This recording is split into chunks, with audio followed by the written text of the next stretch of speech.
Hey everyone, Ariel Adams here with blog2read.com. Please subscribe to blog2read.com videos and like this video if you find it useful. This is the Marvin Malton 160 rectangular flying hour. That's a really long name. They need to get on that.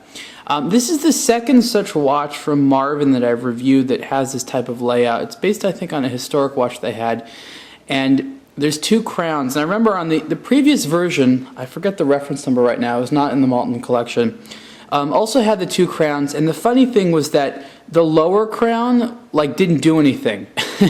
And I kind of, said, why is it even there? Because it doesn't do anything. But at the same time, I said that it does have an aesthetic element where it actually, looks good, but there's two of them here rather than one, because the movement's essentially here in the other one, and that's what the crown would need to connect to it. So there'd be a crown up here, but not down here, and it would just kind of look silly. So the second time around, when they sort of remade the concept, the second crown does do something, and that's great. The watch actually has two movements. They're both Ronda movements. There's a 753 and a 751.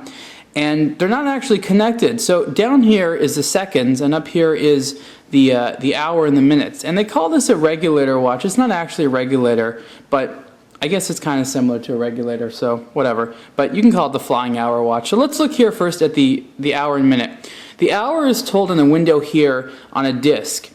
And it kind of moves backwards the way you think, because the hour indicator moves. It does move in a clockwise direction, but you kind of have to look at it a little bit different. So you can see here it's between 2 and 3. There's a little red arrow there. And then you look here at the minute hand, and it's about 42. So it would be 2:42 right now. It takes a little bit getting used to tell the time. It's actually fine. Down here, there's a completely separate movement for the seconds. And if you pull out the crown, you can stop the seconds there. You can't adjust it, but you can pull it out to stop the seconds and then start it again if you want to set it very precisely. So I guess in that sense they want to call it regulator because about the precision, being able to set it because of the stop seconds.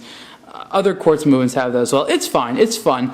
The case here, you get the rectangular part, definitely a rectangular case, and this one has a textured dial. It's kind of looks like black perlage, and there's a different version with a silver dial on there as well that also looks nice. This one's pretty cool looking. I like the strap. It's a thick leather strap with this contrast stitching, and I like how the strap is actually tapered. And of course, because it's a Marvin watch, it's all red underneath. On the wrist, it looks pretty good.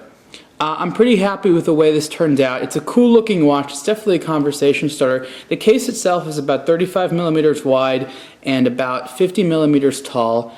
I think it looks attractive. There's no lume on the watch. It would have been nice to have some lume on there, but that's okay.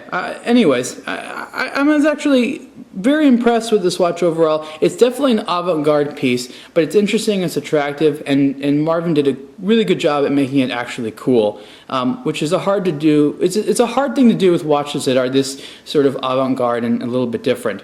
Overall, great piece.